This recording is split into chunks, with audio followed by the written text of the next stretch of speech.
Today, I will be speaking something about different traits of Buddhism and the values in this contemporary world.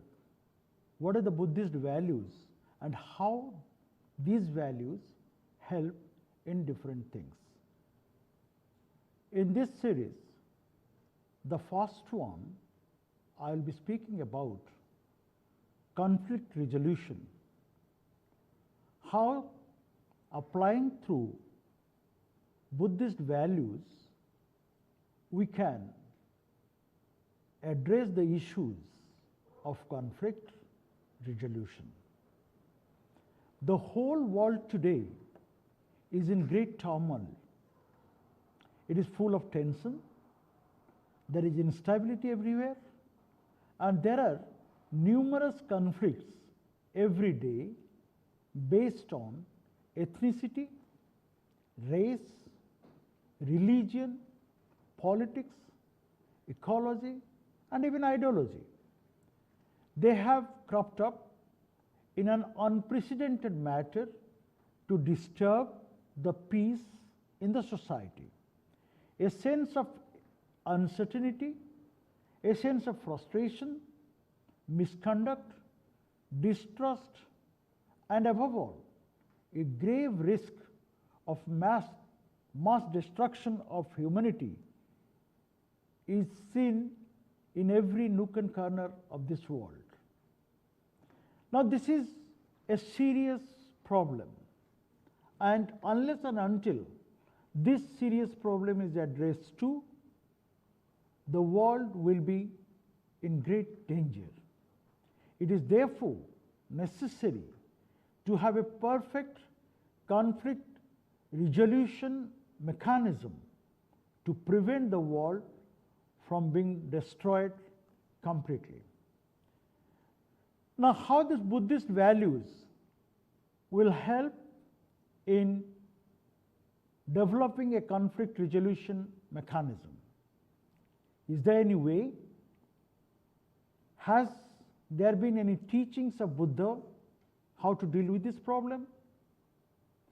If Buddhism is a religion, if we believe that it is a religion, then the question that comes automatically, how a religion would help in resolving the conflict.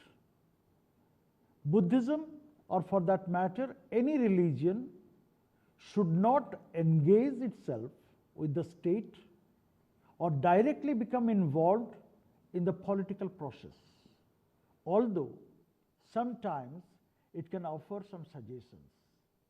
We have seen in the history that wherever the religion got itself engaged in the statecraft, there has been new conflicts. So, it is most times we find religion should not engage itself with the state or with the politics directly.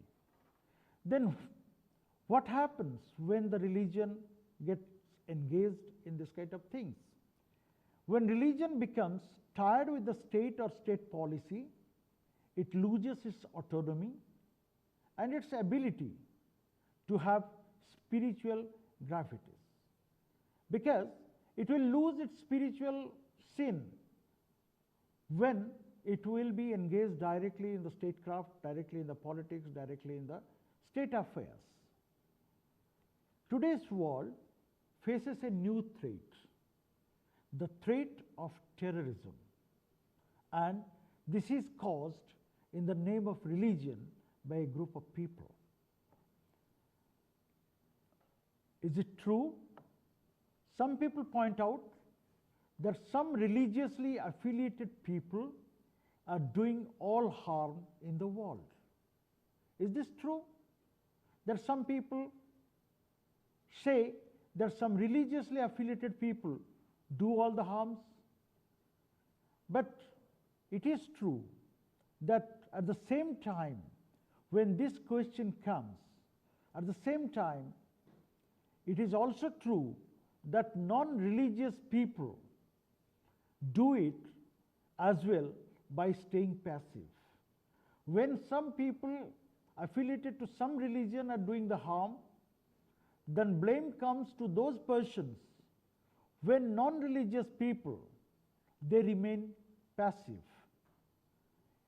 So it is not important to blame one group of people for that. The question is, isn't it important to focus on the individual rather than their affiliation, and not attribute actions of any individual to the entire group of people made up of countless more distinct individuals who are not doing any harm and who are not engaged in any of these things. Individuals matter. It proves that each organization is made up of individuals, and it is as strong as the individuals itself it is composed of. Hence, we cannot ignore the individual responsibility in the entire thing. Individual respect or empathy transcend the boundaries of religion as we strive towards cultivating a more peaceful world. If you ask me, I would rather say that Buddha did not teach Buddhism as a religion. Rather, he taught the way of human understanding, where the importance and the role of individuals assume greater significance in creating peace. With this, the focus of governments and institutions would shift towards what it can do to effect the changes.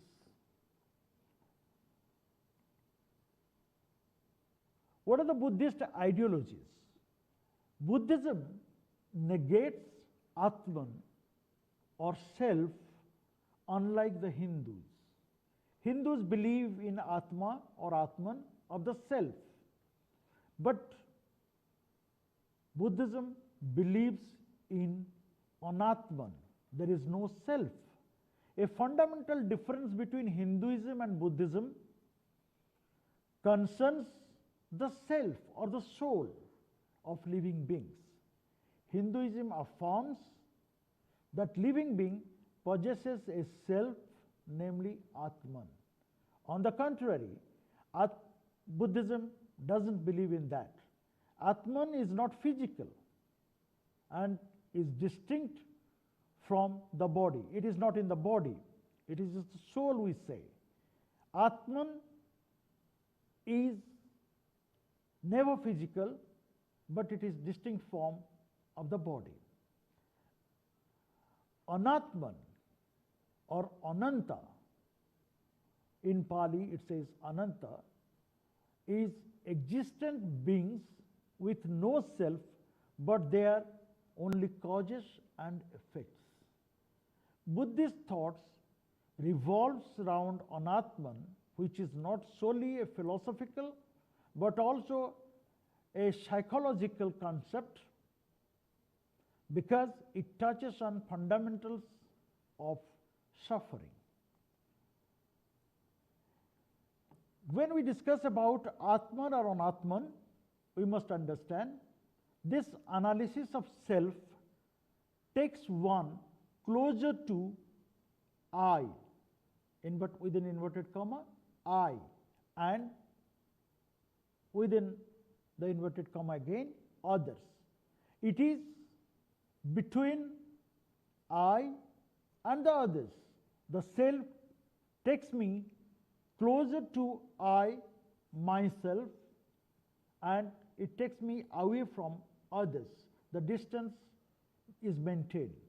The more the person identifies with himself or herself in a complete attachment, the more he or she develops the distance, sometimes even hostile to the others. This becomes the basis of suffering and the interpersonal conflict as it widens the gap between self versus